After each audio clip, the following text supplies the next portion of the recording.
শেষ জামানার পরই আসবে কিয়ামত, আর এমনটা পবিত্র কুরআনে হাদিসে বর্ণিত রয়েছে বহু আগে থেকেই। তবে দিন দিন প্রযুক্তির উৎকর্ষতা আর মানুষের আধুনিকতায় যেন এসব বিষয় বিজ্ঞানসম্মত নয় বলে আর সেকেলে ধারণা বলেই পরিচিতি পেয়ে আসছে।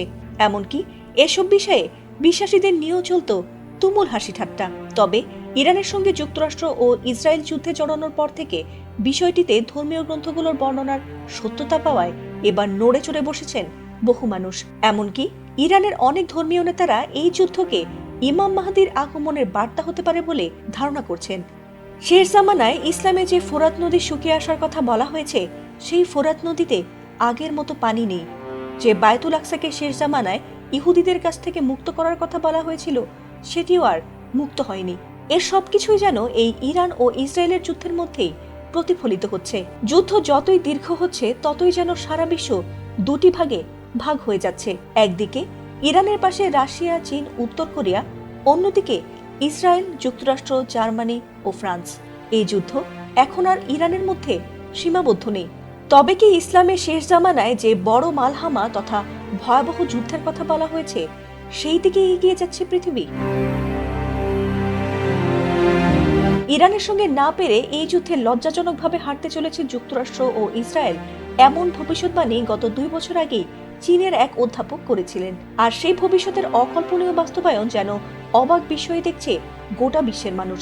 যুদ্ধের শুরু থেকে আমেরিকার বিরুদ্ধে লড়তে বন্ধু দেশ লেবানন, ইয়েমেন, ইরাক সৈন্য দিয়ে সাহায্য করলেও উত্তর কোরিয়া, রাশিয়া ও চীন তাদের আধুনিক অস্ত্র দিয়ে সহায়তা বজায় রেখেছে ইরানে। তবে গত কয়েকদিনে ট্রাম্প নেতানিয়াহুর পারমাণবিক হামলার শঙ্কা ছড়িয়ে পড়েছে সারা বিশ্বে।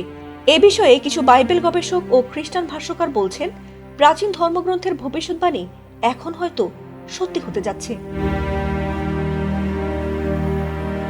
ইরানের সর্বোচ্চ নেতা আয়াতুল্লাহ আলী খামেনি নিহত হওয়ার পর একাধিক ধর্মীয় বিশ্লেষক বাইবেলের বিভিন্ন অংশের ব্যাখ্যা দিয়ে বলেছেন যে শেষ জামানায় ইসরায়েলের বিরুদ্ধে একটি জোট গঠন করবে পারস্য বা ইরান। এছাড়াও লিভিং ওয়াটার্স নামের একটি ইউটিউব চ্যানেলের পডকাস্টে বাইবেল গবেষকরা গত বছরের জুনে 2টি ভবিষ্যৎবাণী পূরণ হওয়ার সতর্কতা দিয়েছিলেন। প্রথমটি হলো, যখন মানুষ বলছে শান্তি ও নিরাপত্তা, ঠিক তখনই হঠাৎ বিনাশ আসবে। আর দ্বিতীয়টি হলো ইশায়ার ভবিষ্যৎবাণী, দামেস্ক শহর আর থাকবে না, ধ্বংসস্তূপে পরিণত হবে। তবে অদ্ভুত ব্যাপার হলো, ইরানের পারমাণবিক স্থাপনায় বোমা হামলার পর ট্রাম্প এখনই শান্তির সময় বলে পোস্ট দিয়েছিলেন। আর সেই একই সময়ে সিরিয়ার দামেস্কে একটি গির্জায় আত্মঘাতী বোমা হামলায় 22 জন নিহত ও 63 জন আহত হয়েছিলেন। এই দুটি ঘটনা একই দিনে ঘটায় ভবিষ্যৎবাণীর সঙ্গে মিল দেখছেন তারা।